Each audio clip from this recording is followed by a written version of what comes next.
Uganda, are you ready for the biggest concert of the year? It's time to turn up the heat and light up the stage with the one and only Big Eye. This December 7th, 2024, all roads lead to the Lugogo Cricket Oval for a night you won't forget. Get ready for a high-energy, electrifying performance as Big Eye takes you on a musical journey of his biggest hits. Also featuring all Ugandan artists. Tickets ordinary 20k, VIP 50k, platinum tables 2 million. Get your friends, your squad, and everyone you know because Big Eye is ready to make history. Big Eye live in concert at the Lugogo Cricket Oval, December 7th, powered by Airtel Money, Sonyuka TV, Afro Mobile, Kogino Sports Betting, Sky Pens Tours and Travels, O'Brien's, Fives Cafe Bistro, Century Properties, Kima Home Security, Big Eye Foundation, and Climax.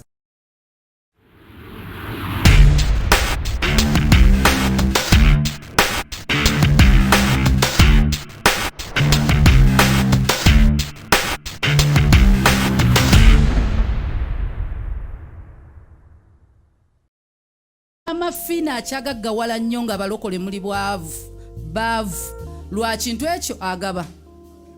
Olunaku olwaleero mu Sunday service ebaddeyo olunaku olwaleero ku House of Prayer Ministries International.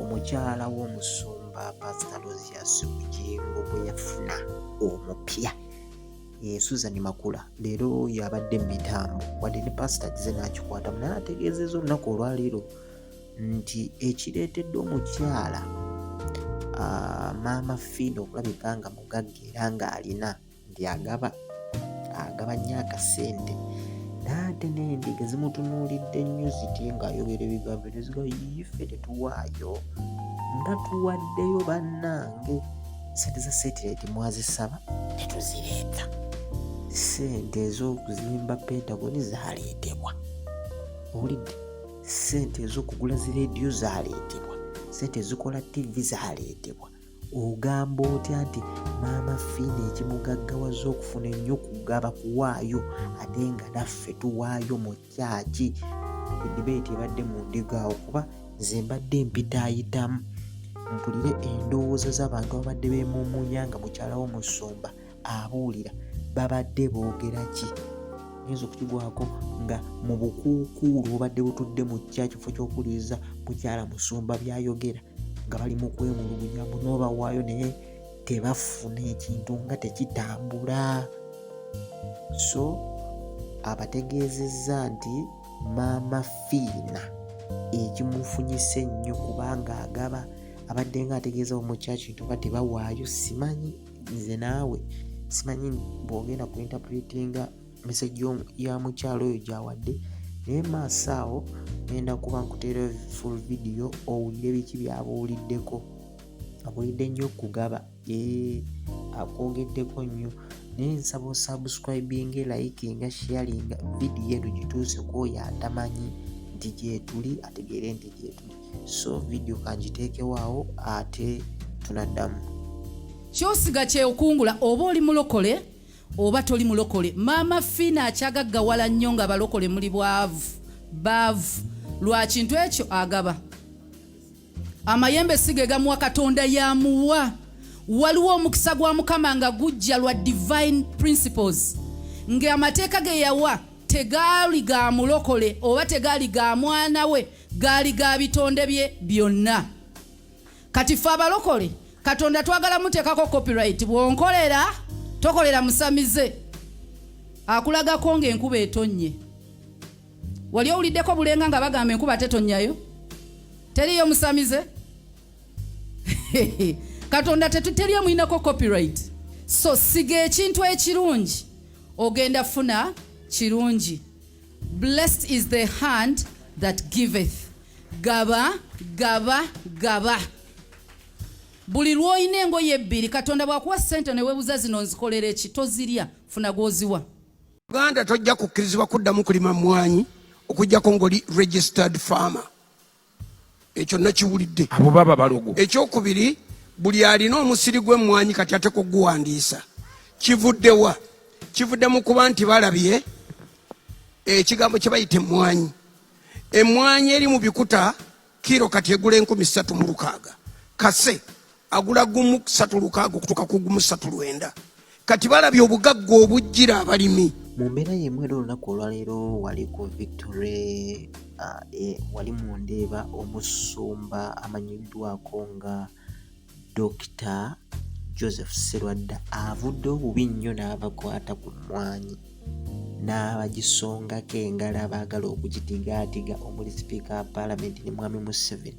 Ebigambo byeyogeredde bibadde bikaawu nga bagamba bave ku mmwanyi nti abantu beerwanyeeko mu neerwanako yonna ne beekolerera ne basamba ebisambu ne balima ne bakola ki kati batuuse kaseera kaabwe ak'okufuna mu kintu kyabwe. Ate waliwo abaagala okukwata UCD ebagiyita Uganda Coffee Development Authority bagijjewo, then obuyinza bwebadde erina babuzze mu Ministry ya Finance, rather mu Ministry ya Agriculture. Obagiza Ministry of Agriculture kitegeeza nti UCDA bagenda kubagiwayo deski, just ka deski mu Ministry of Agriculture. Njagala okutegeeza nti essaawa eno etwogera ekirime ekyasinze okuyingiza ssente mu Uganda bakiyita coffee, kaawa, nti omwaka gugenda okuggwako nga coffee kaawa ayingiza $900 million, miliyoni 9 eza dola nga ze ziyingidde. Ate nno ezo eziyingira ziri ku kaawa ku mmwanyi ezimu ezitwalibwa ebweru nga teziri processed, nga ziri zikaze bukazi naye nezitwalibwa nti ziri processed, nezitwalibwa nga ziri baziprocessinze nga bazikozemu kaawa. So nga ate senga zibadde zonna zitwalibwa already nga tutwala product kangambe tutwala coffee already ali akoleddwako bulungi era nga labelingiddwa ateereddwa mu bucket mu baasa bulungi nnyo, yandibadde ate sente ziyingira nnyingi nnyo. So kaakati abakulu bano abamu nga okusinza according to what the pastor is saying nti waliwo abamu abalengedde dda akasente nti kagenda kujjera bannayuganda bagenda funa sente nnyingi nnyo mu mmwanyi. So bo basazeewo tuzi opportunity ng'obudde bukyali bakwate coffee UCDA Uganda Coffee Board bagiteeke mu Ministry ya Agriculture yebe egivunaanyizibwako. Kati omwo munda bagenda okuyisiza amateeka nti omuntu atalina eka bweziti ne bweziti tokyakkirizibwa kubeera nga olima mmwanyi. Ompulira bajje baleeta etteeka eddala nti kaakati emmwanyi ezo gavumenti yegenda okuzigula era tuzikwasizza ono agenda okuleeta ekitongole ekyo epineti. Mwami Museveni yagala kudda omuwa emmwanyi pineti abenga yavunaanyizibwa ku mmwanyi era nga yagenda okugereka n'emiwendo yokwagenda okugulira. Azosalawo n'agamba kwa kati essaawa eno okusinza ku musumba era watugambidde nti kase ali mu 1,900 simaamu mmeka mu 1,309 ezino ziba bamaze okuggyako akakuta. Kaakati yajja kusalawo ezizigiddwa akakuta ye ng'agula kilo 3,000. Onaamugamba ki ye nannyini katale yakalinako obuyinza nga olaba ku bikajjo ejjinja eyo ebikajjo babikwata ne babiteekako monopole, biriko abantu abamu ab'olubatu be babisoloozaamu ssente, be bavunaanyizibwa ku kuwa license, be bawa license bagula ebikajjo ku bano ba outgrowers, ate bano abalina license bo ne baguza ezi factories. So ono omuntu wa bulijjo n'alima ebikajjo n'amazima ntafunamu nga emmotoka ennamba ekyo kitata kyolaba bakitunda $10,000. Kati manyi kitata kitikka ttani esukka mu 1,000. Olowooza ye aba atemye eka mmeka? Kutujja Uganda kigamba bwe kiti, mu Uganda tojja kukkirizibwa kuddamu kulima mmwanyi okuggyako ng'oli registered farmer. Ekyo nakiwulidde, abo baba balogo. Ekyokubiri, buli alina omusiri gw'emmwanyi kati ate kuguwandiisa. Kivuddewa? Kivudde mu kuba nti balabye ekigambo kye bayita emmwanyi. Emmwanyi eri mu bikuta kiro kati egula 3,600. Kase agula 1,300 okutuuka ku 1,900. Kati balabye obugagga obujjira abalimi. Abantu abali corrupt baagala okutta ekirooto ky'abalimi nga babalemesa emmwanyi. Emmwanyi yokka gye bagambye nti ejja kukolebwa bwetyo. I speak to the powers that be. Abalimi mubaveeko beetaase kubanga si mmwe mugule emmwanyi zaabwe. Akatale kali Bulaaya, akatale kali Bweru. Muleke abantu beerwaneko nabo bayiye obulamu kubanga omuntu bw'aba alina akabanja oba alina ettaka lye ng'ayagala kulima mmwanyi ali mu maanyi ge ali mu busobozi bwe mumuleke yeerwaneko mumuleke kumuyingirira ebirala byonna mmwe mubirina.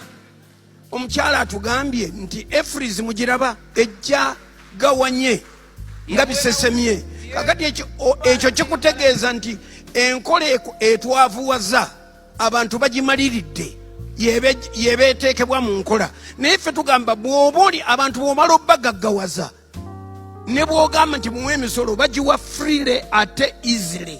Muve ku mmwanyi, ebitooke byafa, pamba yagenda, taba yagenda, buli kintu kyonna ekyatuwanga ssente tekikyaliwo. Twalina cotton, tokyalina musiri gwa cotton gw'ogamba nti cotton tumutunda gindi. Pamba yagenda, buli kintu kigenze, tubadde tusigazza mmwanyi ate nazo zaakazuukuka zizuukira buzuukizi. Kati nawuliddewo abantu abali corrupt abagamba tuteeka okusaawo emisolo nti tokyasobola kulima mmwanyi olw'okubanga tolina license. What kind of life is this? Dokita, kati waliwo ebintu ebimu nga kisusse ndowooza ne ku corruption nga kifuuse bulugu. Kati abo baba balugu dogo ero liba dogo kati batuloga abalala babaloze abalala babalose boogera lwakubanga baki baloge kubanga tosobola emmwanyi ffe yatutwala ku ssomero tusabe dokita emmwanyi kwe twakulira dokita tusabe ulira sebo emmwanyi ne walagi ffe bye byatutwala mu masomero kati walagi bamuggalawo batulekere emmwanyi teeka emikono gyo waggulu wulira olina ekintu Katonda omuyinza ebintu byonna mu linnya lya Yesu. Buli muntu yenna ayingiridde omuntu wa bulijjo omunaku gw'oba omutema kibooko ezimulyawo. Buli muntu yonna gy'ali yonna gy'ali gy'asinziira ng'akozesa obuyinza obutaamuweebwa Katonda naye nga yayagala kunyigiriza bunyigiriza bantu. Katonda bonna tuleetera bantu kubeera na busungu kutuuka kwekalakaasa. Tukwegayiridde abo abateesa ebiteeso eby'ekijega bw'oba otuteggululirawo kubanga bo babi. Omubi tateekwa kuyimira mu maaso g'abalungi. Ffe tuwe omukisa gwaffe tugutambuliremu, tugweyagaliremu, tugusanyukiremu. In Jesus' mighty name. Abaagala okubba emmwanyi z'Abannayuganda abalimi nasabidde abakungu bonna baminisita bonna bekikwatako bonna nabawaddeyo. Ekibalya kibalye mangu, ekibasaawa kibasaawe mangu.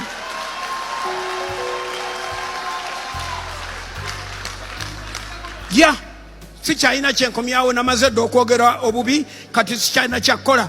Buli ayagala okweyingiza mu nsonga z'emmwanyi ng'ayagala okuyiikiriza Bannayuganda ekimulya kimulye mangu, ekimusaawa kimusaawe mangu.